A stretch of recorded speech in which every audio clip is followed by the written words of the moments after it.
Guess who's back? Back again. Neiman's back. Tell a friend. Guess who's back?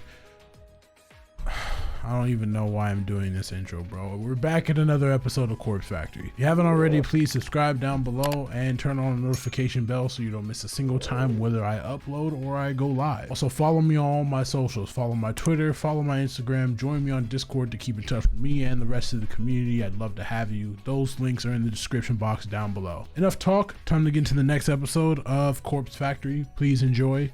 I don't know what the fuck the intro was, but yeah, have fun. Okay, so I have something really embarrassing to announce. I actually deleted my save file. Completely deleted this shit. Look, you can see right now, shit's gone. So I'm gonna save it right here, and here, and here, and here, just in case some shit happens. If I delete one file, I'll be back. Cause I'm not letting that shit happen again. That was wild. I had to literally skip through all the text just to get back here. Now luckily, text skips so fucking fast in this game, it's not even funny. I just had to make that shit happen. I simply nod. Hey, wait a minute. If you got one of them photos, that means someone requested your death, right? This whole time, I've been thinking it's Corpse Girl that wants you dead. But that ain't right. It means that someone else just asked Corpse Girl to put you in the ground. Yeah, that's what I figure. Yeah, but who the fuck was it that asked to get me clapped? I want to know. I want to know. I'm actually really fucking like, I just want to know. That's all. I want to know. I'm trying to, she's not wrong. While Corpse Girl isn't actually after me, it's true that there is somebody who requested my death. Huh. So who do you think it is? Who wants you dead? Well, honestly, at first I thought it was you. Yeah, I mean, last week I might have been tempted to chuck your photo on the website, but nah. You work right near me in the office. If you ended up dead, someone would trace it back to me, you know? I dobbed in Akane Tsurumaki because she worked way upstairs. And we never talked, save one time when I found out she's a total skank. You killed a girl based off of one conversation. Oh? So you did speak to her once? What was she like? Fucking slut, that one. We met in the lobby. I was on one of them couches doing my makeup because I was in early one morning. She walks past me, gives me one of them looks all those snooty rich people give you. You know the type, like, I'm better than you and I know it. But you know what she said to me? What did she say? She must have said like good morning or some shit. She says this. Honey, please wait for your clients outside the building. Oh fuck, oh fuck, oh fuck, oh fuck. What did she mean? Oh fuck. Ugh, don't you get it? She was implying that I'm a hooker or something. Just by looking at me, she decided I didn't belong in the office building. That's tough, actually. That's actually tough. I'm not gonna lie. That's tough. It really pissed me off. I'm sick of people judging me like that. Yeah, I look different from y'all, but so what? I got my own style, so just fuck off. So you're not a hooker? Bitch. You're lucky I'm in a good mood. I can't help but laugh along with her.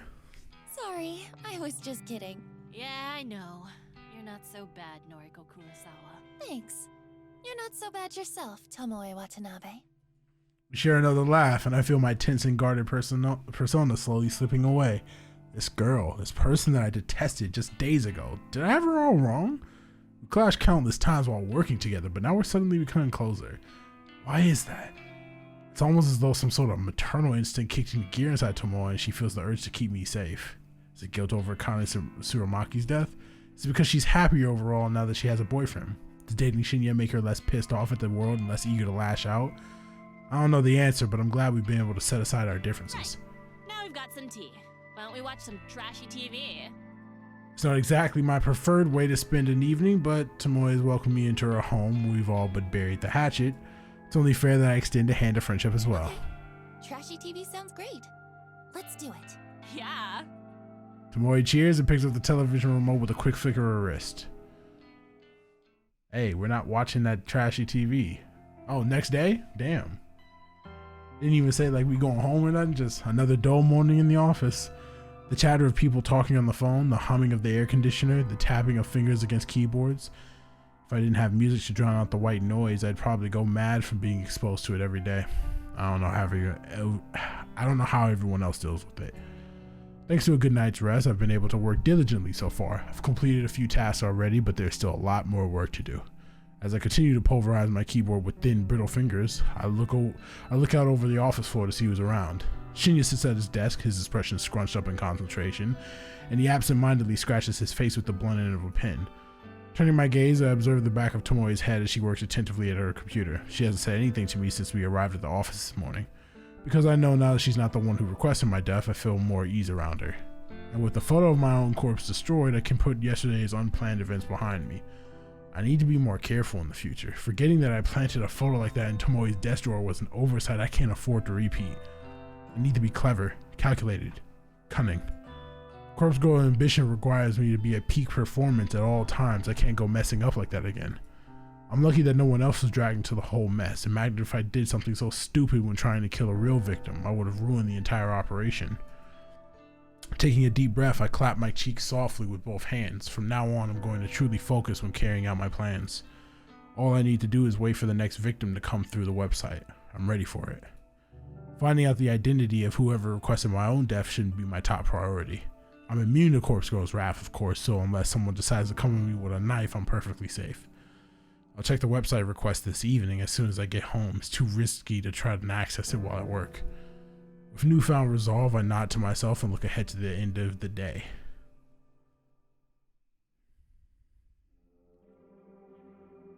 The flickering notification on my laptop screen prompts a wicked grin to split my face in two.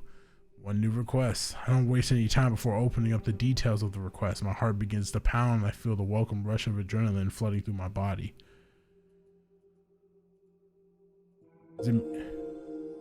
My eyes widen at the sight of the uploaded photo. Two people, two identical women. Twins? Identical twins at that. The woman on the left is circled in red. She's obviously the requested victim, but without knowing them personally, it's impossible to distinguish between the two. They both have the same stunning features, lustrous hair and contagious smiles. This is truly an interesting request. I immediately jump to the conclusion that one twin wants the other dead. That's not the only possibility, but I'd like to think it's the case. Makes it exciting. This type of request only serves to reinforce my resolve. I can't wait to start gouging out the victim's eyes she will leave behind a truly beautiful corpse. As I wait for my secret weapon, the database of the deceased, to load up, my phone tinkles beside me on the couch. It's a noise message from none other than Kojiro. Hey, you there? About last time. Hi. Hey, that guy, Eiichi Hanada, gone today. Is that so? Where'd he go? Cremated. Family didn't collect him. Limited space, you know how it is. I don't quite know why Kojiro decided to tell me this. I suppose he thinks I requested Eiichi's death, so let's see. More names? What? Want me to look up more names? Corpse Girl victims. Sorry, I don't have any more names for you. Shame. Tell me if you request more deaths. Oh, and do you know her identity? Ooh, Corpse Girl? Yes. No, sorry, I don't know who she is. Okay. Is it you? Are we back to this again?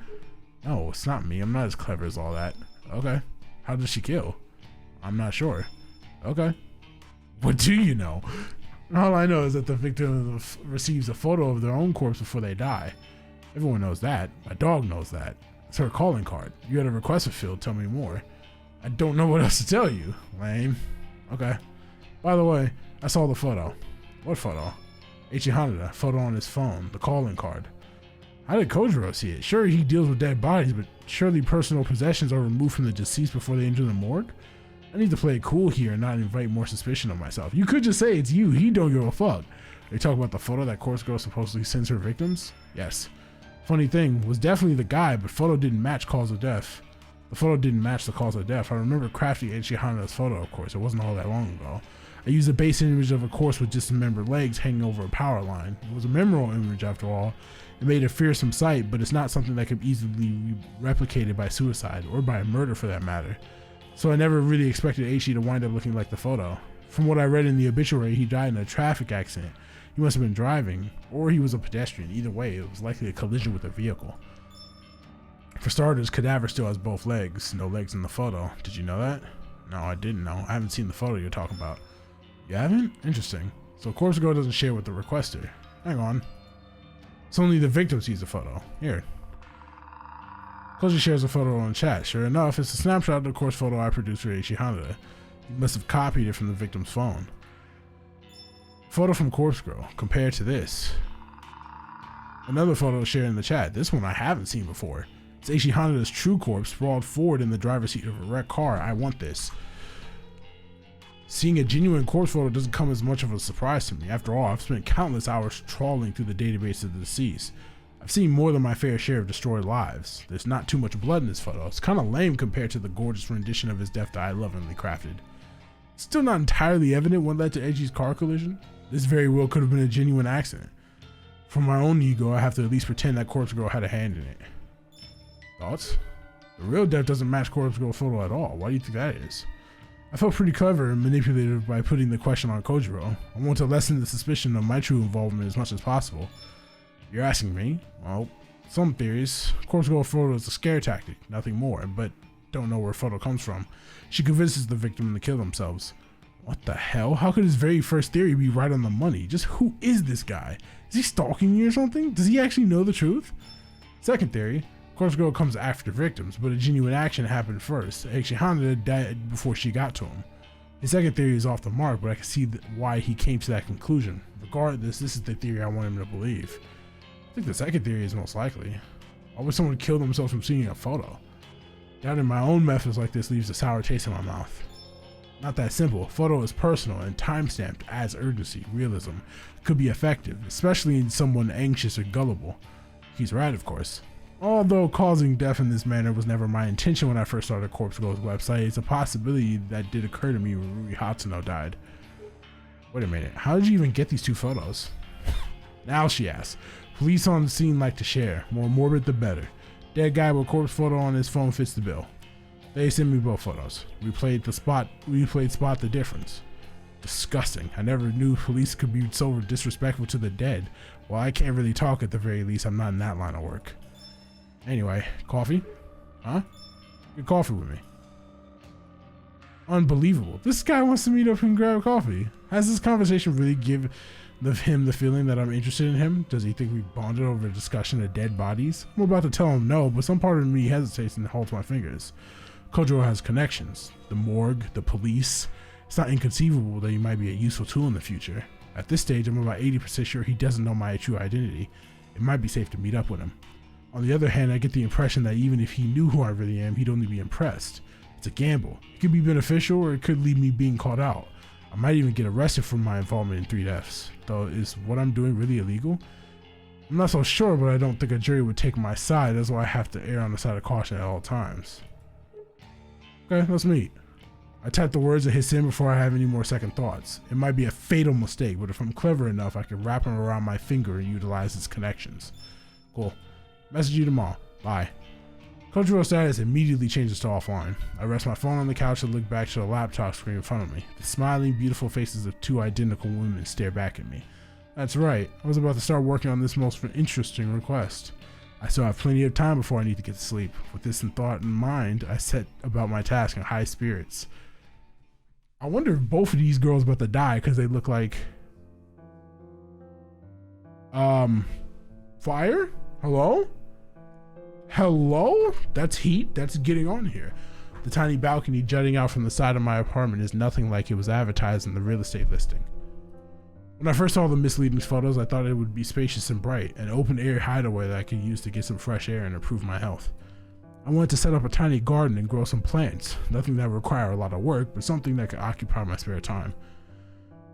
In reality, the balcony is a depressing amalgamation of steel and concrete that saps away any desire to stand upon it. It rests in the eternal shadow of the surrounding buildings and manages to catch the sun rays for about 4 minutes every day. It's an understatement to say I was disappointed when I ventured out upon it the first time. I suppose, if nothing else, it's a good vantage point for looking out over the city, but that's the only positive thing I have to say about it. As I stand here with my back against the railing, calmly sipping a lukewarm mug of green tea, I breathe a heavy sigh. I should be at the office. I should be tapping away at my keyboard, getting through the backlog of work that has accumulated this week. Instead of here at home, tired and strained and wearing thin at the seams. I called in sick this morning. I don't know if my supervisor bought the lie, but he did tell me to stay home and feel better. So that's what I've been trying to do. It's my own fault I feel this way. It's my own fault that I stayed up until 4 a.m. again. I know that the lack of sleep exacerbates my condition. I know that skipping meals and refusing to take medication makes me feel this way. I know that I do this to myself. I know. But this is me. This is what I do to myself as I try to take on each day. This is the way I stretch myself thin for no reason other than because some days I don't want to be better. I just want to be. I want to stay up late and work on Corpse Girl's web requests. My body need for sleep doesn't come before my ambitions. I want to eat only when necessary because when I'm slim I look beautiful. I want to be beautiful just like her. I want to skip my medication because taking the same pills every day is a hassle and expensive, and I question whether I really need them anymore. If I could just stay at home like this, I don't need the medication. I even came out to the balcony, and that counts as being outside. So why do I need to take the pills? It's true that when I skip a few days I end up like this. I try to convince myself that I'm fine, that I'm fixed, like I was some broken thing that has been magically repaired. But I end up staying inside all day with the curtains shut and my eyes locked on the screen. I know that when I stay on top of my medication, I can go to work, in the park, in the library without a second thought. I can get on the train and not worry about strangers breathing on me or touching me. I can go to the convenience store and leisurely look around. I even went to that restaurant last week and read a book while eating dinner, and no one even tried to cut me or abduct me. And no one tried to strangle themselves in front of me a year ago. Can I really go out and do those normal things because of some tiny pills that a doctor said I need? Okay, this girl is clearly dealing with some trauma. Can we get that backstory? What's going on here? Or can I do those things because I'm actually better now? Maybe I was never unwell in the first place. Not irrational, just cautious, careful, concerned. I realize that my mug is empty when I bring it to my lips and taste nothing but the slightly waxy, unpleasant sensation of smudged lipstick. Well, I've been outside for long enough anyway. I'll go inside since it's getting late. Plus, I have the feeling that someone is on the street below, has been watching me, and is waiting to climb up on my balcony. Yeah, she's not well. I enter my apartment, set the mug aside, and retreat to my bedroom. My phone is where I left it, sitting face up and begging for my undivided attention. I snatch it up. Unlocking the screen, I'm greeted by the last webpage I left open. It's my custom-made news alert for obituaries. From tomorrow morning, I'll be anxiously awaiting news of my latest victim's fate. I timestamped the photo with tomorrow's date, June 5th, 9:01 a.m. The unlucky twin has already received the photo. I sent it out earlier today. After sending a photo, I always hide the burner phone out in the unused shed behind my apartment building. Getting the phone to the shed this morning was rather difficult. I had to cover up my face and hands with some old clothes, and I waited until nobody was in sight before dashing as fast as I could. It took me a good 10 minutes to collect myself inside the shed before I could rush back to my apartment and lock the door behind me. I don't even think anyone tried to follow me. However, I know that I'm going to need to retrieve the phone again tomorrow and dispose of it. I'll check for a reply from the victim, of course. Not that they ever reply, then I'll destroy the sim and discard the phone like I always do. It might be difficult to get out there to the shed again. On top of that, I really should go to the office. Oh, and then there's that one more thing I'm supposed to do tomorrow. Kojiro wants to meet for coffee. I'm not so deluded to think I could pull off all those escapades tomorrow in my current state. I resign myself to reaching for the bottle of medication on my dresser. Maybe another week of taking these pills won't be so bad. They tend to increase my appetite, which is really annoying. It's a constant struggle to try to ignore the hunger that tears in my stomach. It doesn't help that they wreak havoc on my libido. I never know what to expect. Sometimes I can look at those photos of Aoi on my phone and feel absolutely nothing. Other times I can simply be scrolling through noise while standing on the train and feel an overwhelming urge to explode. I do my best to dismiss my doubts and fears as I swallow 2 of the tiny tablets. I follow up with a sip of water from the bottle next to my bed, and I fight the urge to retch.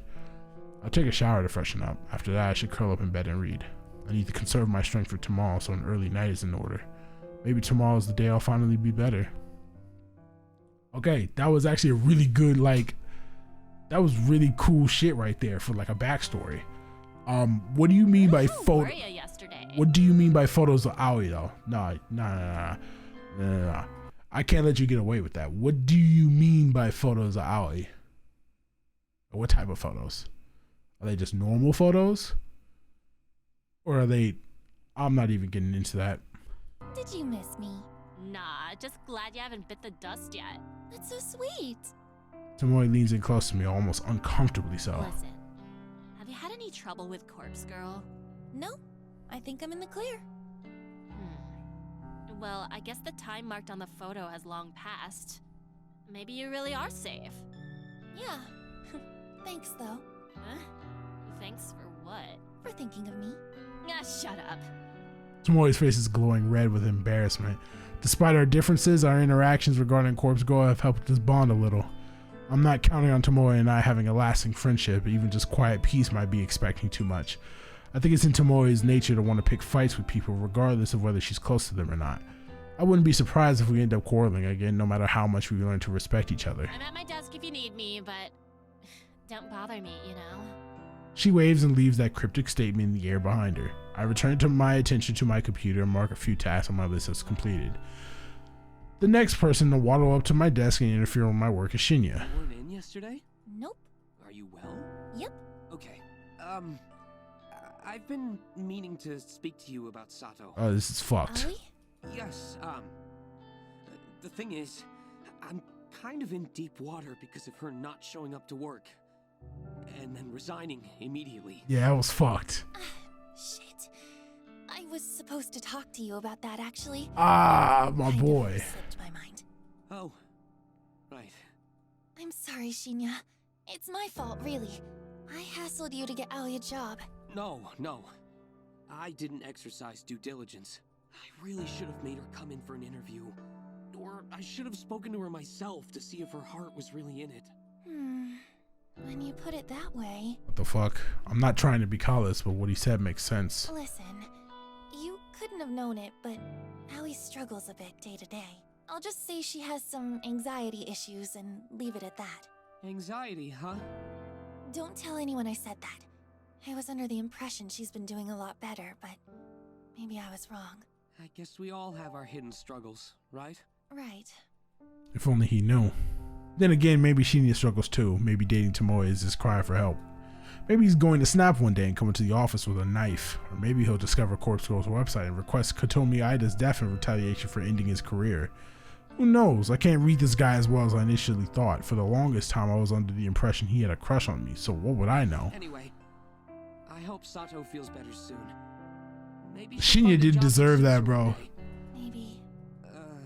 Say, seeing as we're friends now and all, would you mind if I ask you a, personal question? This is about to be fucked. That depends on what it is.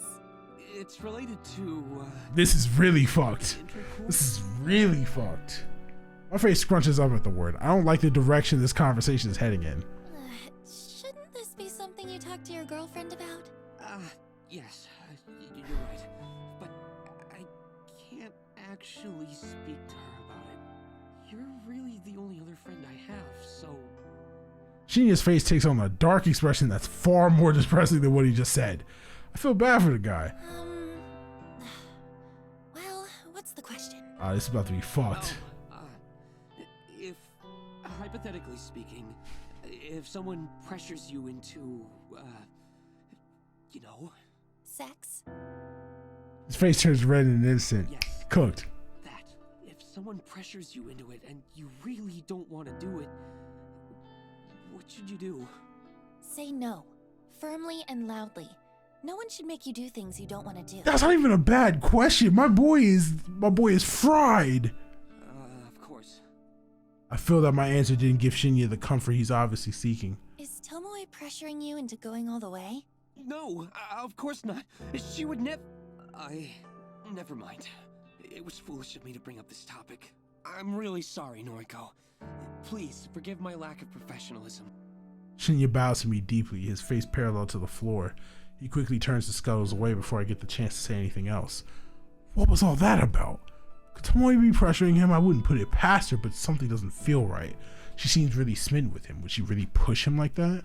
Maybe it's guilt from not being able to prevent his career going down the toilet, but I feel like I should try to do something to help him. I watch Shinya get on the elevator, and once the double doors close, I get up from my desk and scoot over to Tomoe's workstation. Hey, can I have a minute? This is weird. Normally I come to bother you. Yeah, sorry. Have you and Shinya ever gone all the way? Huh? We've only been together for, what, a week? You think I'm some sort of slut? Hey, don't answer that! Look, not that it's your business, but... No, we haven't. Shinya's sweet. He's old-fashioned, you know. He wants to really get to know me before we go down that road. And I'm happy to wait. The last few guys I dated only ever wanted one thing from me. And that gets old real fast, you know? Aw, Okay, I believe you. our boy Why are you Shinya. asking me anyway? Did Shinya say something to you? No, I was curious, that's all. You think we're real friendly now, don't ya? Well, I don't mind some girl talk. Come talk to me anytime. Thank you. I'll do that. Tomoe waggles her fingers in a goodbye wave and I return to my desk. If I take Tomoe at her word, which I find myself doing increasingly often, then she's not trying to get Shinya to do anything he's uncomfortable with. So that can only be one thing. Someone else is pressuring Shinya. But the guy admitted to me only today that he's only friends with Tomoe and myself, so who's he talking about when he brought up the subject? Bro, don't tell me my boy is over there getting SA'd, bro. This is not something I could deal with. I'm a little worried that I haven't received a news alert for an obituary today. My latest victim, that twin woman, had her photo timestamp set to 9:01 this morning. If my method worked, like it has the last few times, she'd be well and truly dead by now. Should have slit her own throat, or someone mysterious should have come along and slit her for her. It's not like I've managed to identify how Corpse Girl's power works. I'm no closer to figuring out why her victims die. All I know is that they do die, and yet I can't find any matching obituaries for the day. I tried searching manually too. I can't rely on my automatic filters to get it right. I've scoured every source I can find and have come up with nothing. It's possible that she hasn't killed herself yet. It's possible that she's planning to do it. Or maybe someone else is still plotting to kill her on Corpse Girl's behalf. It's also possible that this time my victim won't die. Depressingly, that puts me back at square one. My winning streak will be over before it really begins if the corpse photo has no effect. I make a mental note to discard the burner phone when I get home. I somehow forgot to get rid of it on my way to work, being so absorbed in my strict morning routine. But it's not too late. Barely 24 hours have passed since I sent out the photo. I'm not straying too far from my modus operandi. Yo, you came. Mad. The fuck is this? This fit is terrible, Kojiro. That familiar halting voice snaps me out of my thoughts. Kojiro stands before me, wearing slightly cleaner clothes than the last time we met. It's very possible that he interpreted this meetup as a date and decided to wear his absolute best outfit. The smell of the morgue is only faint upon him, thanks to the desperate cover-up scent of strong cologne. Hi, Can I sit? please. Kojiro pulls up a chair and sits across from me. He's relaxed and awkward all at once. His tall, lanky form doesn't really seem to fit in with the tiny, cozy cafe he selected as our meeting point. Waiting long? No, not really. Great. Ordered yet? No. What do you recommend? House blend. Fantastic. They roast it here. I kind of fuck with Kojiro. The chocolate gâteau is amazing. I'll order 2 slices. Thank you, but I'm not hungry. Coffee is fine. Roger that. The waitress eventually comes around and Kojiro places our orders in fluent French. I think the waitress is taken aback as she bows politely and humbly asks him to repeat himself in Japanese. Once our order is settled, Kojiro leans forward and looks into my eyes. Glasses? I subconsciously reach a hand to my face and check if I am indeed wearing glasses. Of course I'm not. No? Why would you say that? Kojiro leans back casually and shrugs. Couldn't remember. Maybe you had them on last time. Last time? Is he referring to when we met at the library? I've never worn glasses. Sorry. Don't be sorry. Just making conversation. This place is great, right? It's true that the cafe possesses the quiet, comfortable atmosphere. The smell of freshly roasted coffee lingers in the air, and display of various cakes at the front counter doesn't make me ill. I can make out the faint sound of acoustic music in the background with vocals in what I presume to be French. All in all, it's a nice place. Kojiro chose well. Oh, is this place expensive? I just don't have much money, that's all. Don't worry. It's on me. How's work? The bank, right? I cock my head to the side. Did I ever tell him what I do for work? I don't recall saying anything on the subject. I work at the head office for Temujin, not in an actual bank. That's so. Huh. Read your profile wrong. I relaxed somewhat at his explanation. Of course he would have read my noise profile before meeting up with me. That's pretty normal. I don't keep much personal information on there, but it's true that my workplace is listed. Our conversation is put on hold as the waitress returns with 2 cups of coffee and a single slice of chocolate gâteau. The cake is delicate and moist, and my stomach growls in betrayal of my convictions. Kojiro thanks the waitress in French, and she once again bows in embarrassment and takes her leave. Right? He scoops up a section of the cake with his fork and holds it out to me. I wave a hand politely and shake my head. Oh well. He takes a bite and looks immensely satisfied with his choice of dessert. Could eat if you wanted. You're skin and bones. Excuse me? Just saying. Could stand to gain some weight. This motherfucker's crazy. The nerve of him. Who would say that to a young woman? I'll you know that I eat perfectly well. Think... Whoa. Sorry. Wasn't trying to be mean. You're gorgeous. Just saying, some cake wouldn't hurt. I'm gorgeous? I feel a little flushed and I look down at my phone to avoid Kojiro's warm gaze. Try the coffee, please. I reach for the cup in front of me, more due to the pleasant aroma than Kojiro's suggestion. I take a sip. It's been served at the perfect drinking temperature and it's absolutely delightful. Rich, delicate. I could drink this all day. I've probably been wasting my time drinking canned coffee. This is the real deal. Thoughts? For the first time since Kojiro arrived, I smile. It's wonderful. Right? I like your smile. This guy's really laying it on thick. I didn't even come here to be swooned. Still, praise is kind of nice, even if he is just trying to play me with the oldest lines in the book. I figure I should switch the subject to encourage him to stop flirting. So, how long have you worked in the morgue? Wow. Good question. Okay, let's see. 34 now. Started there at 22. Damn. 12 years. Never thought about it. Shit, I'm old. No, not at all. You're older than I expected, but really, it's no big deal. How old are you? Can I ask that? I don't mind. I'm 20. That's a 14-year gap. Phew. Okay. Right. Is that an issue? No, of course not. You're mature for your age. Or I'm out of touch.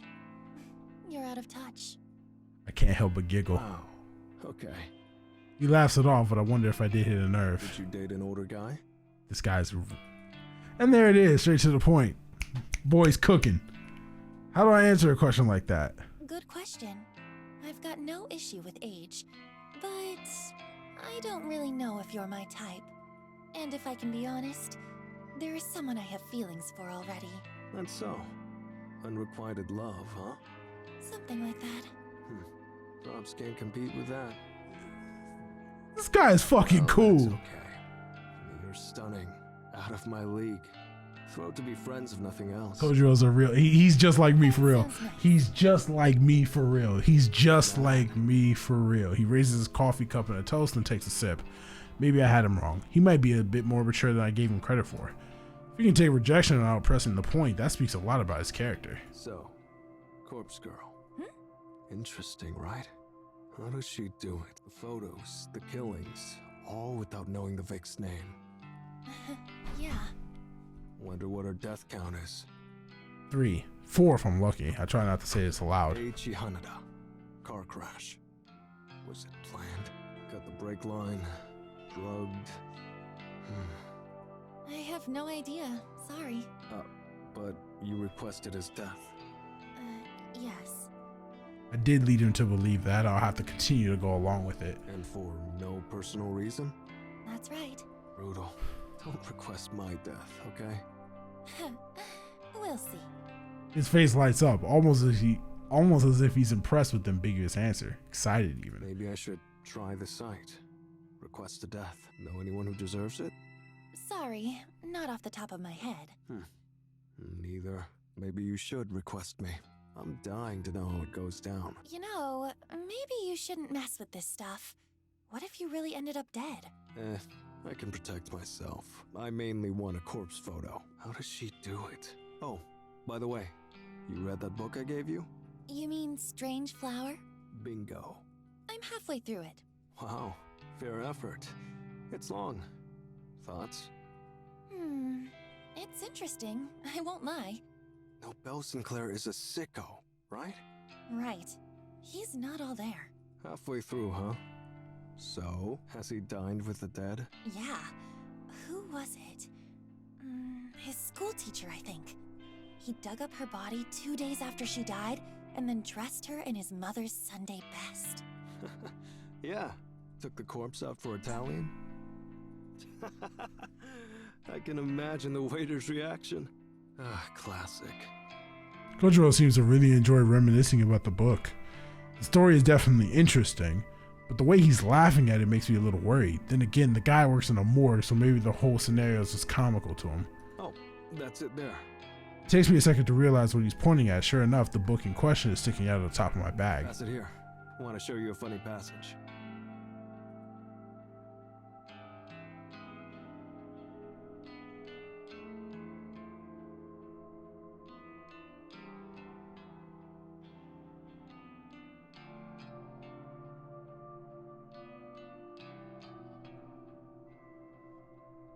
I nod and reach for the book. I pull the massive tome from my handbag with a fair amount of effort. The book comes free, but it snags on the bag zipper and causes some of the contents to fly out. A few personal belongings fall to the floor with a clatter. I notice my lipstick, lip gloss, notepad, and pen hit the cafe's tiled floor. Kojiro comes around to my side of the table and helps me pick up my things. He pauses when his hands grapple with another book that has fallen underneath Strange Flower. Pose photography? What's this? I quickly reach for the book and try to snatch it from his grasp. It's nothing. Kojiro is quick and he instinctively avoids my desperate grab. He holds the book aloft and continues reading the cover. English? A comprehensive history of photo manipulation. He returns to his seat and flips through the pages as I finish packing my belongings away. I bow my head silently, waiting for his judgment. Yo, you can read this? Only a little. Oh, this is tough. My English isn't good. Thought it was French at first. These images. Kojiro suddenly snaps the book closed and looks at I me. figured it out. I brace myself for his inevitable accusation. Corpse Girl fakes the photos. The photos aren't from the future, like that was ever possible. Photo is fake. Timestamp is fake. He's correct, but will he go back to assuming that I'm Corpse Girl? Hey, why do you have this book? Are you editing photos? I mean, I have an interest in it, but that's all. This book is old. Doubt the techniques are useful anymore. Still, it's interesting. My theory. Thoughts? About Corpse Girl faking the photos? Bingo. I don't know. Sure, it's possible. But can anyone fake a photo so realistically? Realistically? Do you know her photos are realistic? Thinking quickly, I snap back with an answer. You sent me that copy of Eiichi Hanada's corpse photo. The one Corpse Girl apparently produced. True. It was good, right? Pretty convincing. Very convincing. Is photo manipulation that good? I suppose if someone skilled enough was doing it. Now she just hamming it up. I fuck with It's this. not photo manipulation, then one more theory. What is it? Maybe the subject in the photo is a corpse. I'm confused. Of course it's a corpse. What's your point? Sorry, hear me out. It's a photo of a real corpse. Just not the victim's corpse. Corpse Girl acquires a real corpse, dresses it up, just like in Strange Flower. She makes it look like the Vic. It's convincing because it's real. No photo manipulation. It's also false. I see. You're half right, brother. Immediately, my mind starts to kick into high gear. Kojiro has unknowingly presented me with an unprecedented idea. What if Corpse Girl does get real corpses? What if she dresses them up, wounds them, makes them look like a carbon copy of the victim? Then she holds a photography section to capture the magic. The realism will be amazing. It will be way more convincing than manipulating a photo, even though I've become pretty good at that. It will be the next step up in realism. It's sure to convince victims to kill themselves. If Corpse Girl's victims can be relied upon to kill themselves, then I don't have to continually question the cause of death. I wouldn't need to worry about whether some mysterious third party is wandering around slaying people on Corpse Girl's behalf. All of the deaths would be caused by suicide. It would be predictable. Conquering victims would simply be a matter of forging a convincing enough corpse replica. But the legwork involved in crying on corpses would be, that's it. The answer sitting right in front of me with a smudge of chocolate cake on his chin and an empty coffee cup resting in his hands. Say, hypothetically, would it be easy for Corpse Girl to even have access to dead bodies? Legal ramifications aside, could she possibly have a source of cadavers to desecrate at will? Yeah, it's not impossible. Take someone like me. I have the morgue. I'm there alone mostly. Someone like Corpse Girl makes me an offer. I'd give away spare corpses, no problem. Of course, I could get busted. It's not about losing my job. I'm not going to prison. The price would have to be right. But that's just me. Employees in other morgues, well, can't speak for them. Interesting. So you would willingly work with Corpse Girl if the price was right? Yeah, I've said it before. Big fan. I support her work. It's fascinating. If she really is using cadavers to make photos, then, well, I'm offended she didn't come to me for help. This is amazing. I never imagined this meeting could be so lucrative. If I want to get my hands on all the corpses I've ever need, I can just ask him here and now. I find myself breathing heavily, and I notice that my cheeks are warm and my head feels slightly airy. It all comes down to whether or not I really want to step up my game. The way things are, well, the twin woman, my latest victim, doesn't seem to giving up the ghost. Maybe I'm being impatient, or maybe my work is just as convincing and powerful as I want it to be. Then there are the cases of the previous victims. Akane Tsurumaki killed herself, there's no doubt about it. But Eiichi Hanada, it's highly possible his car wreck truly was accidental. I may not have had a hand in that after all. Ruri Hatano, my first ever conquest, the cause of her death still eludes me. There's no way she could have killed herself in the position her body was discovered in. She's the whole reason that I started suspecting someone else's involvement in the first place after all. So there's one definite suicide, one potential murder, and one death that was an accident, a traffic collision that happened to coincide with the date I wanted the victim to die. Statistically, there's no way to know how Corpse Girl's power actually works. It's almost like deaths are just caused at random, and when you pile in the countless failures I've encountered over the past year, well, my success ratio isn't very impressive. If I could truly compel victims to simply kill themselves, then it would take the guesswork out of the whole thing, that's for sure. With Kojiro's help, I could acquire cadavers and make them look like my victims. The work would be completely different to photo manipulation. There would be a gore involved, no doubt about it, and it'll take a steady hand, some makeup artistry, and access to clothing, props. Then there's lighting to consider, and backdrops. It's one thing to take an image from the database of the deceased and have a corpse splattered on the pavement ready to go. It's an entirely different thing to have a drag a body out of a morgue and plant it in position, then take photos of it. There will be a lot to consider here. It's not a decision I can make lightly. And on top of that, I doubt I have the courage right now to ask Kojiro straight up for his help. But if I do go for it, I'm absolutely positive it will lend a massive amount of credibility to Corpse Girl's mission. The extraordinary realism will pave the road ahead of me with blood. Yo, finished your coffee? Oh, I quickly take a sip and drain the cup. that was delicious. Thank you for treating me. Very welcome. Shall we head off? Yes, let's. Any plans for the night? Yes, sorry I can't hang out longer. No problem. I had fun. Kojiro stands up and conjures his wallet. He leaves a few bills on the table and then steps towards me. I stand up too, and playing my best hand, I quickly lean forward and plant a soft kiss on his cheek. The maneuver is surprisingly difficult thanks to his height, and I don't think I pulled it off as gracefully as I had planned. Thank you for the date. Will I see you again? This motherfucker's crazy. I give him my best alluring look as I bat my eyelids gently. Yeah, of course. He slowly rubs his cheek with tender fingers, amazed that I just kissed him. Bye-bye now. I spin and make a beeline for the exit. I hope my trembling legs don't betray me as I step onto the pavement outside. It's not in my nature to try and seduce somebody for my benefit. So much so that my attempt at it has left me feeling rather queasy. I don't know if I pulled it off, but now that I've left the cafe, I can't look back to see what effect I had on Kojiro, if any. I cross the road and a shiver runs down my spine. I hope that I'm prepared for what I'm getting myself into.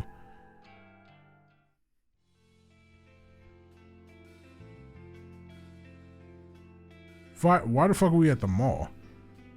The weekend is here, and despite my desire to stay inside my apartment with the doors locked and windows closed, I found myself at the mall shopping for a new phone charger. My current charger gave up on me at midnight, and now my phone is running dangerously low on life power. I tried plugging it into different outlets. I tried plugging it into my laptop, but nothing I did gave my device even the slightest amount of charge. I thought for sure I had a spare charger lying around, but I turned my apartment inside out trying to find it. Couldn't even find the right type in my drawer of burner phones. So either the charger has died, which is the best case scenario, or my phone has become faulty. I hope the latter is not the case because I really can't afford to purchase a new one. Getting it repaired is out of the question. I refuse to hand it over to somebody for a day or two and go without it. So I'm hedging my bets on the issue being with the charger. If I can buy a new one, all my problems should be solved. This is what I tell myself as I scurry through the crowded mall, dodging left and right to avoid careless people trying to bump into me. I know there's an electronics store around here somewhere. Even a discount store will probably have a budget charger that will still fit my device. Is this where we meet Eri? I just want to find what I'm looking for and get out of this place. As I blindly navigate the area, I think back to last night when I first noticed my phone was no longer charging. I've been browsing through the obituary news feed, searching desperately for any sign of my latest victim's demise. No clues came up. There were countless new obituaries, of course. This is a big country and people die every day, but very few matched the description of my victim. The obituaries that did match had photos included, but none of them looked remotely like the twins woman. It was dead end after dead end. I might have just had to accept the fact that this latest request will go unfulfilled, but accepting it makes me angry. Very, very angry. I found myself stomping through the mall more often than simply walking. A few people glance at me, but I don't pay heed. I wanted that woman to die. I wanted her twin sister to rejoice or despair at the fate that befell her own flesh and blood.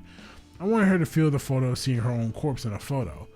I wanted her to feel the cold and clammy hands of death tugging at her skirt, whispering to her, inviting her to spiral down and down and down and down and down, to spiral down and just die, to give up, to die, to spiral down, to die, to spiral out of control.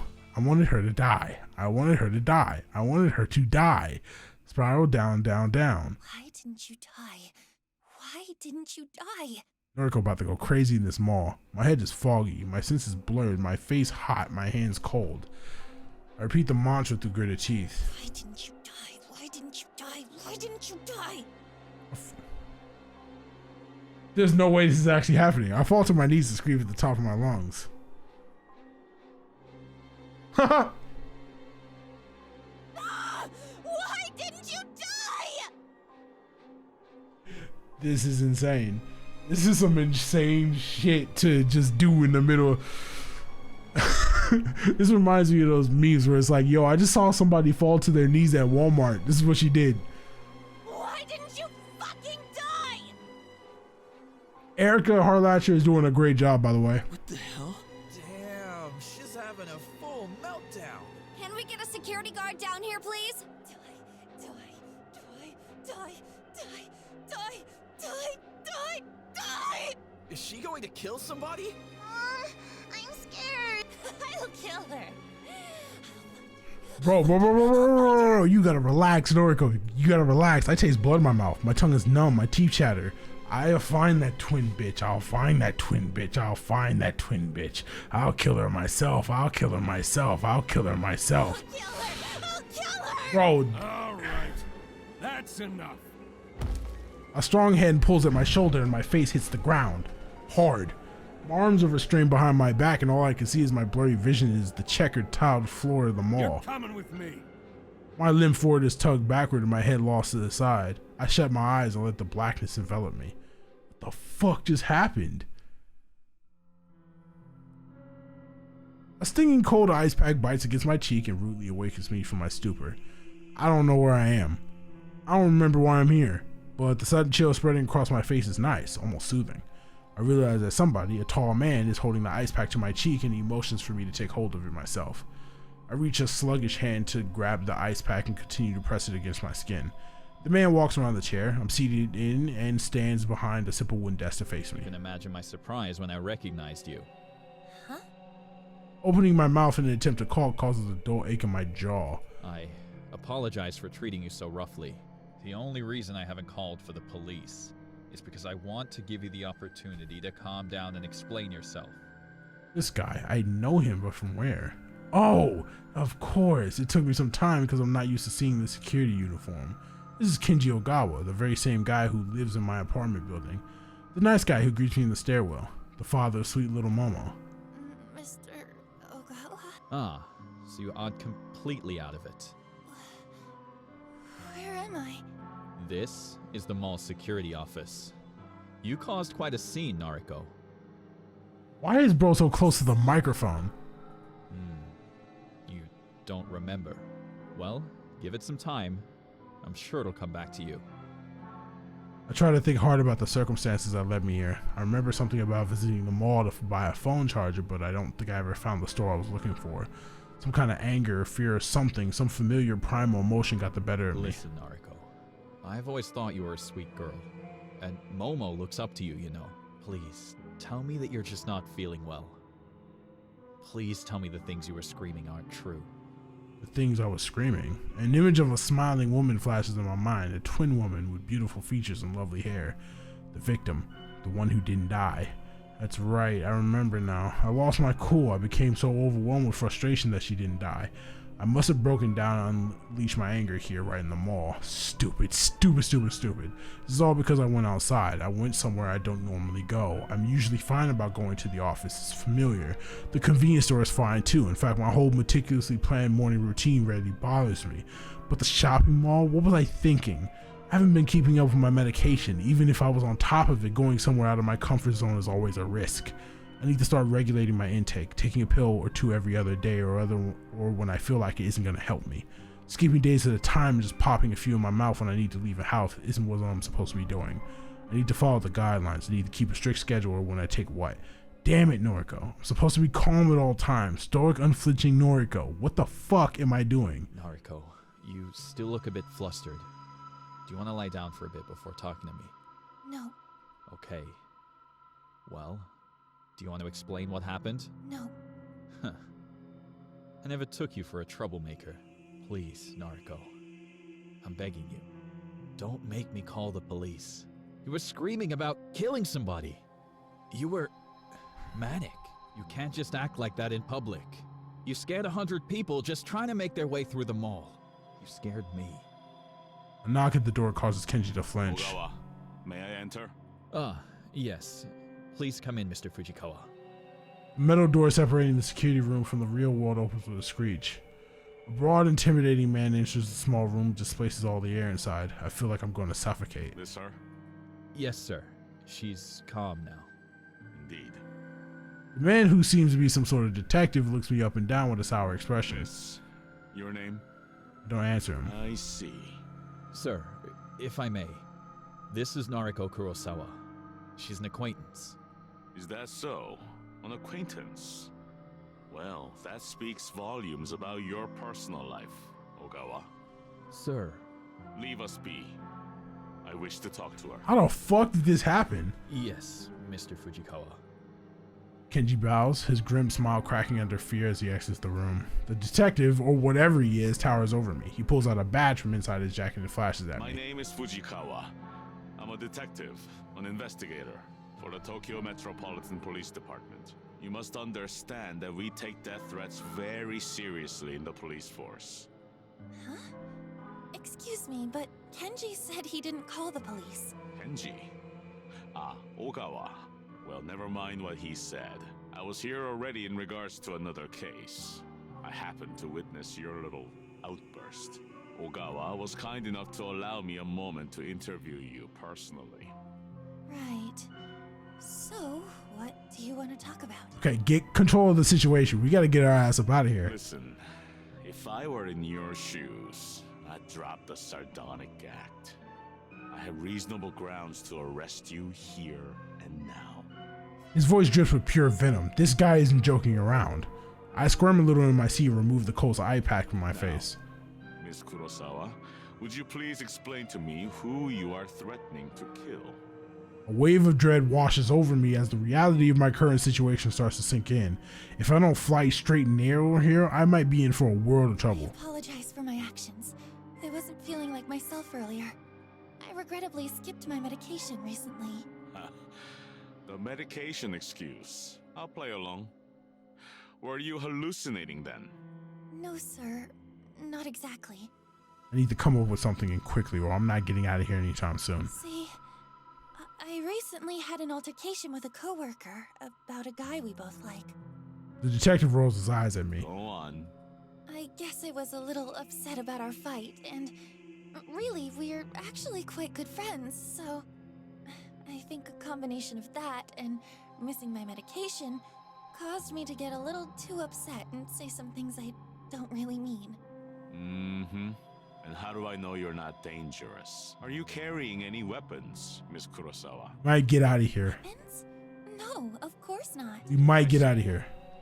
Well, you're going to have to permit me to search your belongings. As long as you didn't- understand that I can't allow you to leave until I have established that you're not a threat, right?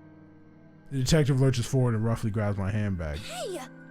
He tears it open and rummages around inside. I'm somewhat relieved that I'm traveling lightly today. I even left the 2 books I'm reading at home. Very smart. He finds nothing of interest in the bag save for one thing, my phone.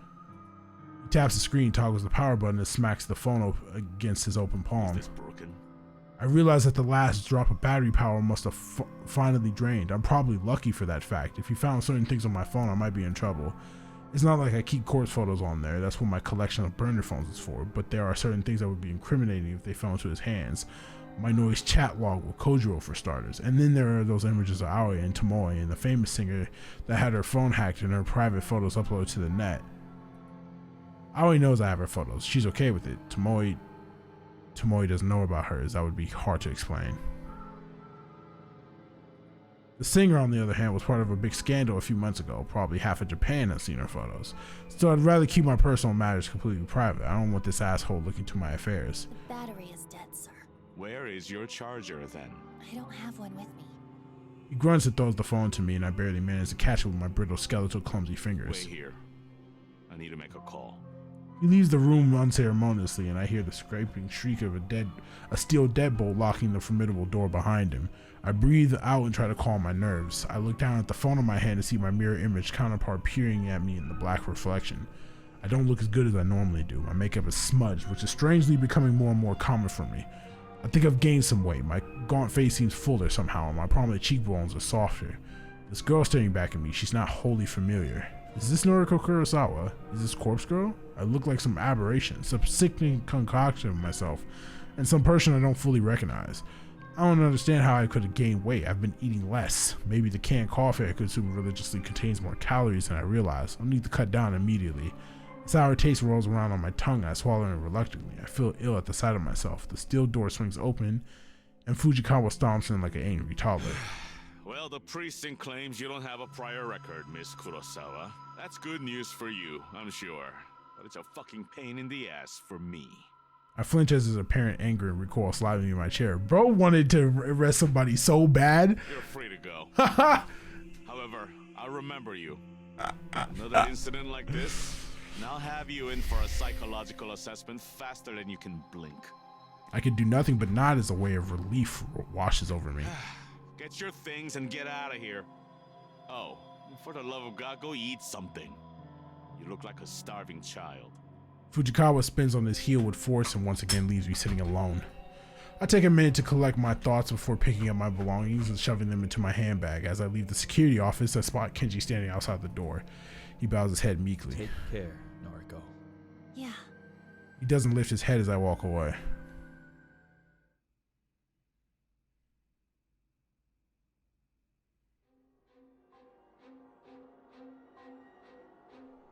Uh-oh. She about to have another manic episode? I'm with it. Let's get it. Let's get it popping. So much for stoic, unflinching Noriko. Remember stoic, unflinching Noriko? This is her. Weak of flesh and weak of will. Weak, weak, weak. Noriko can't control her emotions. Noriko can't face the world outside of her without the help of her peppy pink pills. Noriko, Noriko, Noriko. What the fuck is happening? She keeps calling herself that. I keep calling myself that, but I'm more than that, more than her. I'm Corpse Girl. I'm bigger than the frail body before me. What do my looks matter in the grand scheme of things? What does my ego matter? What is happening? I want to be beautiful, thin, gorgeous. Kojiro called me gorgeous. It made me feel good. But that doesn't matter. None of it matters. Corpse Girl matters. She will succeed and the world will continue to spin. I need to gain weight or lose weight. I need to look like Aoi with her small frame and cute features and that bust that's too hard to look away from. I need to look like Tomoe with her fuller figure, her obscene fashion sense, and those oddly beautiful eyes that she doesn't deserve. I need to look like Yuriko with her bad haircut, terrible piercings, and trashy clothes. I need to look like Mother, who is just like me and Yuriko combined, but with vacant eyes that used to be sparkling and clear but now just glaze over whenever you try to talk to her. I need to look like Noriko with her dark hair and her intense gaze and her healthy, acceptable frame. I don't need to look like this skeleton, this living corpse.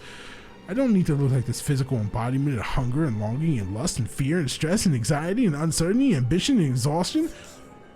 I curse at the mirror and spit at my own reflection. You.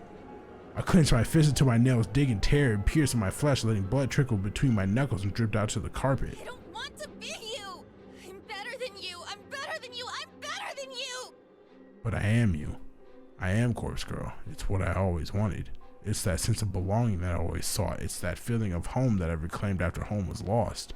After Mother moved and Yuriko got put on ice, and after I found this apartment that felt so strange at first, this is who I I am. love your hair, your eyes. I love you. Don't ever leave me. Don't leave. I raised 2 fingers to my mouth and kissed them gently, then pushed them against the mirror. I love you. Don't ever change.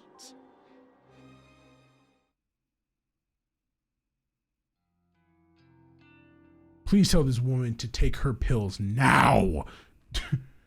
To my absolute delight, I woke up this morning feeling really refreshed. I was worried that my temporary incarceration at the mall would continue to stress me out today. Thankfully, my fears were unfounded.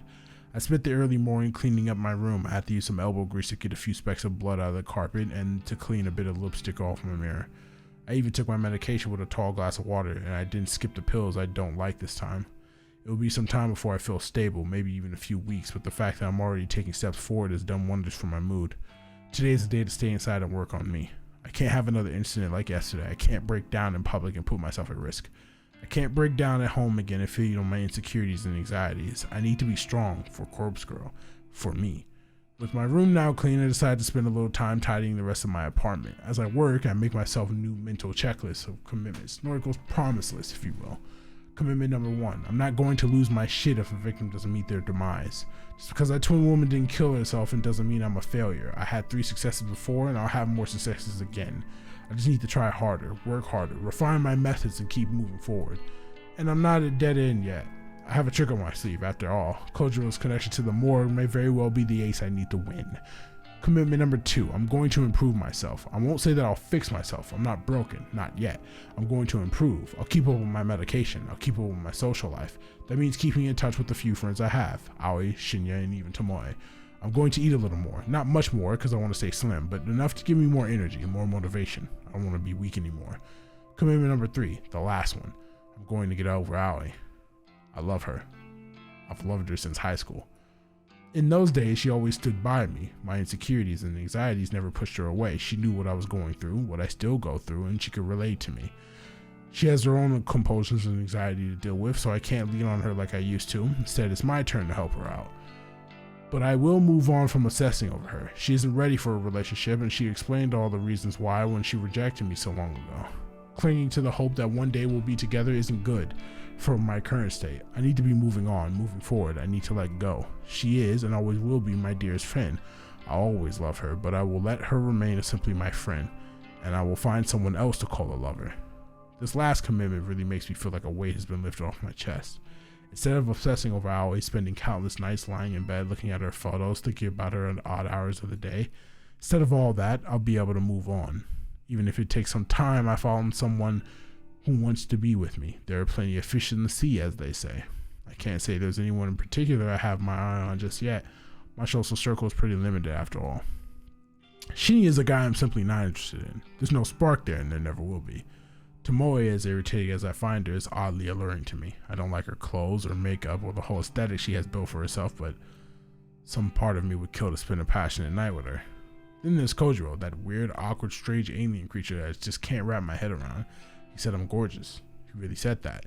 But he's too weird. I feel like he's the kind of guy that would stalk you and stab you if you ever broke up with him. For now, I can't think of anyone else I would seriously pursue. But I'll give it some time. I have all the time in the world. I found myself smiling as I finished tidying up the apartment. Having a nice, clean place to live really does help to lift the spirits. Unfortunately, I still haven't managed to get rid of that lingering scent of mold that always wafts around.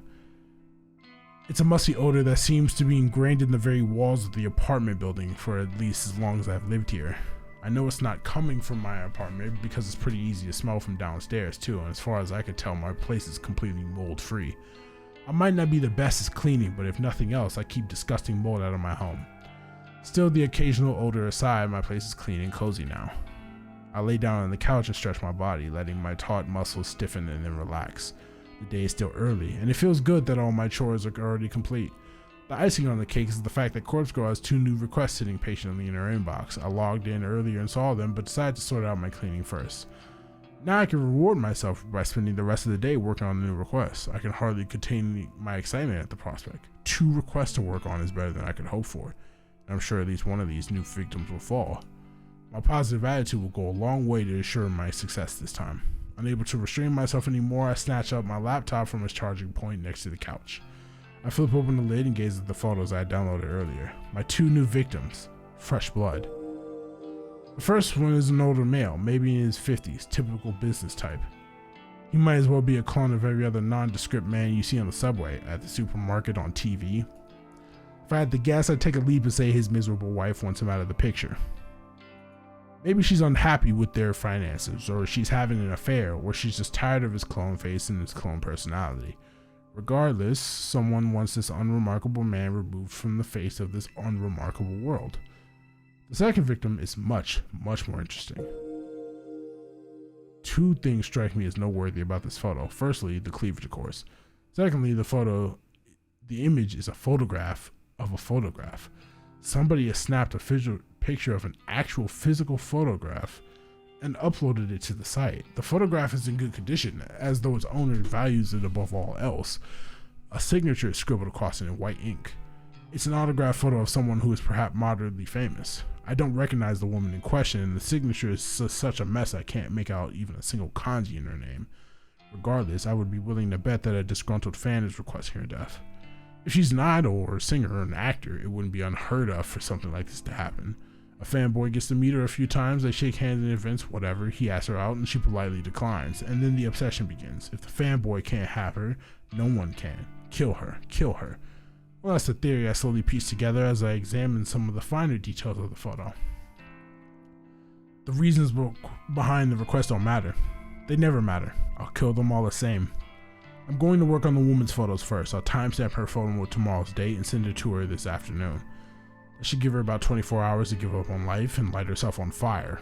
Maybe I'll do the same with the businessman. I'll give him a timestamp set 24 hours from when I sent the photo. It'd be kind of fun to schedule 2 deaths to occur around the same time. It'll make tomorrow a very exciting day. With my goal set, I load up the database of the deceased and get to work. Well, at least we're back on track, I guess. Monday evening, why the fuck are we... Well, damn, we just skipped so much time. I'm rather proud of myself today. During my morning routine, I made sure to take my medication in the correct doses, and I even washed it down with water. It didn't even interfere with my strict schedule. I still managed to catch the usual train. I got to the convenience store at the usual time, and I arrived at the office without a hitch. If I can keep up this dedication, this commitment to improving myself, I know I can be stronger than ever, strong enough to fulfill Corpse Girl's ambitions. I greeted both Shinya and Tomoe when I came into the office and even made small talk for a few minutes. Since the day is near the end, now I'm going to make an effort to chat with them again before heading home. Being social will help me get through this. That's what Aoi used to tell me anyway. It's about 5:45 p.m. and although both of my latest victims should have killed themselves by now, I don't feel the need to obsessively check for their obituaries. I have a news alert set up on my phone, of course. If it uncovers anything, I'll be notified, but even if it doesn't, I won't stress out. I'm playing it cool. Cool, stoic, unflinching Noriko. The drone in the office always reaches its nadir at this time in the evening. It's actually quite pleasant being able to sit in a quiet environment and feel the soft breeze of the air conditioner against my skin. I like to take this time to slowly pack away my things and get ready for the journey home. As I take off my headphones and stretch my arms, Tomoe approaches me with a spring in her step. Yo, what up, slut? About a week ago, I would have taken Tomoe's greeting as an insult. Now that I know her a little better, I can tell she's actually just being affectionate. Despite any differences we might have once had, she really seems to have warmed up to me lately. Hello. How did your day go? You know, same old. What about you? It went well, thanks. Good to hear. You know, Shinya and I are supposed to go out tonight, but...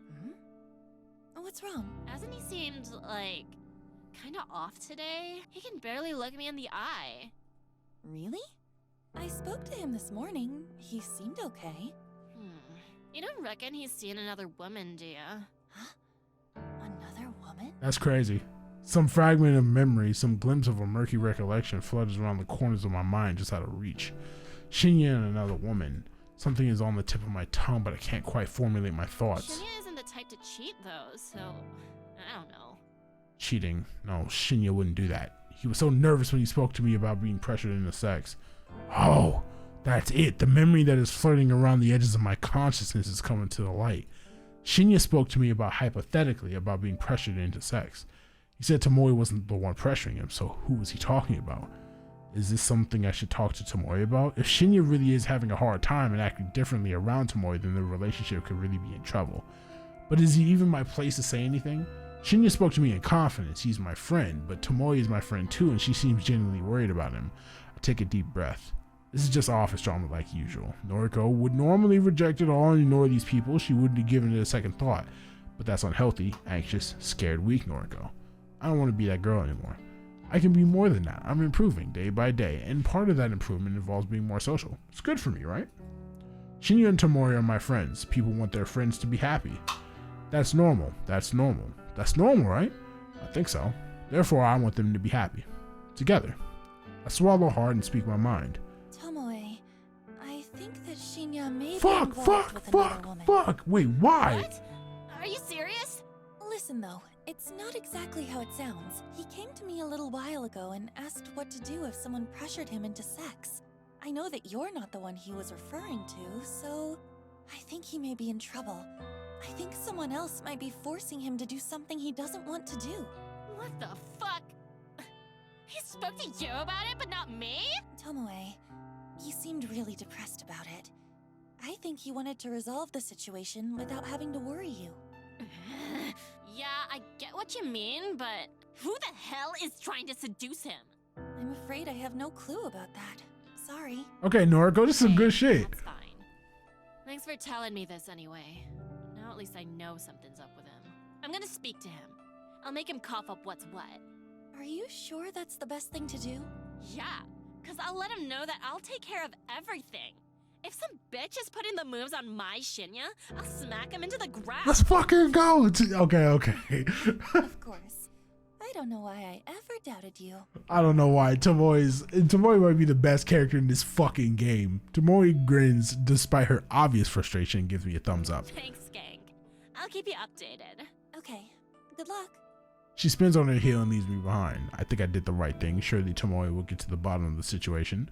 I watch as she wanders over to Shinya's desk. They exchange a few words that I can't hear from my position. Tomoe then leaves, and Shinya sluggishly lowers his head to rest against his desk. Now that Tomoe's left the office, only a handful of stranglers remain on this floor, myself and Shinya included. I found myself watching Shinya for more than a few minutes. He doesn't seem to notice that my gaze is locked on him. A few more of my coworkers take their leave, and the eerily quietly descends over the empty office floor. I remain in my chair, staring intently at Shinya's distraught face. We're the only ones still here. He doesn't show any signs of moving. It's kind of unnerving to see him like this. It's not like he's the peppiest or most energetic person I've ever met, but to see him so drained and motionless makes me feel uncomfortable. I owe it to my newest convictions to go and talk to Shinya. More than that, I owe it to him. I find myself striding towards his desk before my mind even registers that I'm moving. Hey. I'm slightly startled when he immediately looks up at me. The sudden movement is reminiscent of a corpse springing to life in a B-grade zombie film. Oh, Noriko. Not feeling well? Not really. I'm sorry. I shouldn't be here if I'm unwell. I didn't mean to worry you. Don't sweat it. I'll, take my leave then. If he leaves now, I won't feel like I've done anything to help him. As awkward as it feels to pry into his personal affairs, I need to dig deeper if I'm going to try to help him feel better. But what should I even say? Ah, fuck. I don't know what to say. I honestly don't. Tell me what's wrong. Are you having trouble with Tomoe? Which one do I do? I think I'm gonna do tell me what's wrong. I don't think any trouble would be with Tomoe. Just tell me what's wrong. Tell me what's wrong. I don't expect my blunt words to get through to him. I don't expect anything, really. I'm not used to confronting people about the shit they're facing in their personal lives. I'm usually content to simply sit on the sidelines and watch. No need to worry. I'll be okay. He tries to smile, but his composure cracks under the weight of his blatant lie. I quickly try to piece together what I know about his current situation. Based on the slivers of information I've been drip-fed, I'm certain that someone has been sexually assaulting him. At the very least, someone has been trying to force him into doing something he doesn't want to do. Oh my god. Oh my fuck. Oh my god. Oh. Okay. Theory time. The supervisor above him, I forgot what her name was. I think her last name was Ida. I think Ida has something for Shinya, and Shinya has been kind of fighting him on it. And because of it, she's been looking for every reason to kind of like cut him down.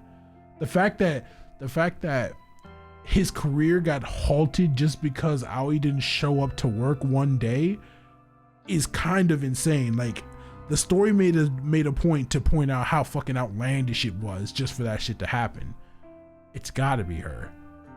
It could be someone from the office. It could be someone from his private life. I'm confident that it's not Tomoe. Shinya isn't the kind of person to ever stand up for himself, and he's probably not the type of person to speak up when he's feeling down. But his recent composure reveals volumes about how he's truly feeling.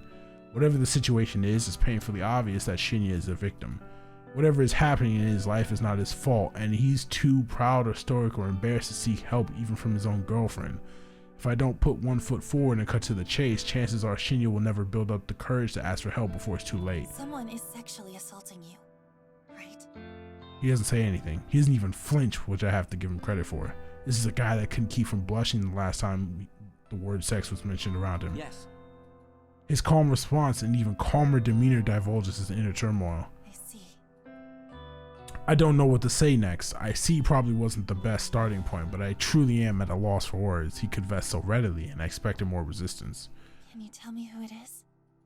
I can't tell anyone. Not you. Not Tomoe. I can't even tell my father, and he's a detective. A powerful authority figure. There's nothing I can do. I'm trapped. Trapped. It's a feeling I'm all too familiar with, and it's a feeling shared by countless victims. Not that Shinya and I have ever gone through the same trauma. A part of me can't help but wonder if the feeling of helplessness is what flashes through the minds of my own victims. Actually, I don't have to wonder. I know it to be true. The realization makes me feel simultaneously queasy and satisfied. What will happen if you tell someone? I don't know. If the truth comes out, I could lose my job. I could lose Tomoe. It's definitely got to be Ida. You just told me. You just told his job. That is somebody we work with. Somebody in this very office has been taking advantage of Shinya. Somebody here then. I speak my thoughts aloud and he looks directly at me. You're worried you'll lose your job if you come forward. It's obvious. Sorry. I'm not trying to sound rude. If this person found out you came forward, you'd lose your job. Then it's someone in power. A manager. An exec. And that's why you can't tell me. That's right. It's Ida. I nod. I can see the predicament. So, you don't have to say another word to me. Huh? It wouldn't be your fault if I stumbled upon someone assaulting you. It wouldn't be your fault if I was around to witness it. Noriko. Gleam of resolution sparkles from deep within Shinya's cloudy eyes. It's almost as if he's come up with a brilliant scheme. A scheme that I not so subtly planted within his mind. Shinya takes a deep breath before collecting his bag. I'm taking the elevator up to the executive offices. Please don't follow me. With that, he gently pushes past me and makes a beeline for the elevator. As the doors close behind him and the familiar thrum of the elevator pans around me, I stand still and close my eyes. I count to 100 in my head, giving Shinya a generous head start. The sun dips behind the office in the distance while my eyes are closed. When I finally finish counting, I open my eyes to a dark and empty office. With a deep breath, I walk in the traces of Shinya's footsteps towards the elevator.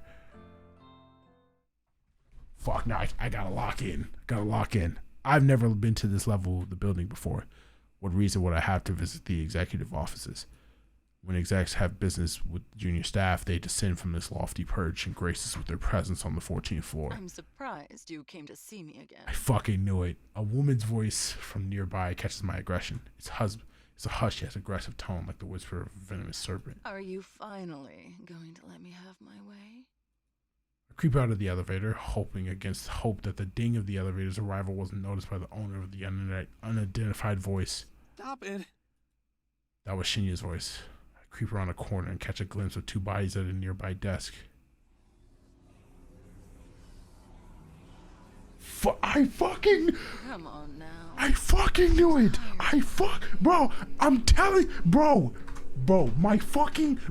my brain is so fucking wrinkled, bro. It's so large and wrinkly. I have like a million folds in this bitch. I'm telling you how, bro, I'm telling you, these games, Danganronpa, Your Turn to Die, the Doki, all these visual novels, I've been playing these shits for years. My brain thinks ahead of this shit, bro. Also, this music is insane. You want to please me, don't you? I'm your superior after all. This is insane, How dog. can you expect to get ahead in this company without sucking up to your superior? This is... Tomi Ida, the executive with Shinya's career in her hands, the very same woman who blamed Shinya for the mishap with hiring Aoi. So that whole situation was more in-depth than I originally thought. It was never about Aoi. It was about holding power over Shinya. Miss Ida, please, I just came here to... Shh, I don't want to hear it. Take your shirt off. I swallow hard. I knew that Shinya was in trouble, but I didn't expect things to escalate this quickly. I don't have time to think rationally. I stride forward rather loudly and purposely bump into a desk, sending a potted plant tumbling to the carpeted floor with a dull thump. Oh, we on 10. This shit is on 10. Kotomi's neck pivots at full speed as she turns to face me. Her eyes narrow into hateful slits as she withdraws from Shinya. Within seconds, Kotomi has abandoned Shinya and drawn close to me. Kurosawa, what in hell's name do you think you're doing here? This level is for executives only. I should have you thrown out of here by security. Fujikawa isn't an executive either, Miss Ida. And he looks quite at home here. Shinya stands in the background, shyly tightening his shirt. Kotomi's eyes somehow narrow even further to the point where I'm certain she can't possibly see anything. Fujikawa's business here is none of your concern, Kurosawa. Leave. Now, or I'll have you forcefully removed. I fold my arms over my chest and dig my heels into the ground. I'm not one for confrontation. I'm not one to hold my ground against a powerful adversary. And yet this vivid image of Tomoe has bloomed in my mind. Tomoe so strong-willed and head over heels in love with Shinya. Tomoe who would do anything to protect the guy she adores. In Tomoe's absence, it falls to me to protect Shinya. Fuck off, you filthy skank. I can't believe the foul words that tumble out of my mouth. Let's fucking go. We getting active. Apparently Kotomi can't believe it either because her eyes finally widen and her jaw drops. She looks like a fucking idiot. Somehow Tomoe's indomitable spirit seems to have inhabited my body. My words echo her own. That, or have just managed to find a temporary burst of courage. What did you say to me? You heard me loud and clear. Back off from Shinya. If I catch word that you're harassing him, I'll have you in a legal headlock quicker than you can blink.